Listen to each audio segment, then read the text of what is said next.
মুখস্থ করে ফেলবেন।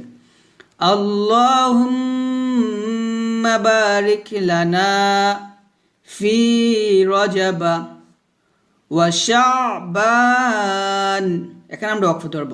ওয়া শাবান, বাতে আমরা 3 আলিফ টান দিয়ে নুনকে ধরব। এখানে আছে ওয়া শাবানা, আর ওয়াকফ ধরলে হবে ওয়া শাবান। এভাবে আমরা ওয়াকফ ধরব একসাথে।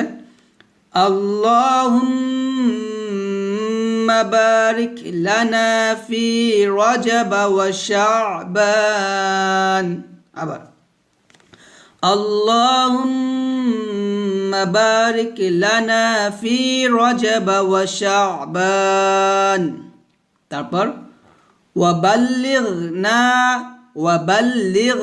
লিগ, এখানে ওয়াবাল্লিগ এটা হবে না, ওয়াবাল্লিগনা রমাদান।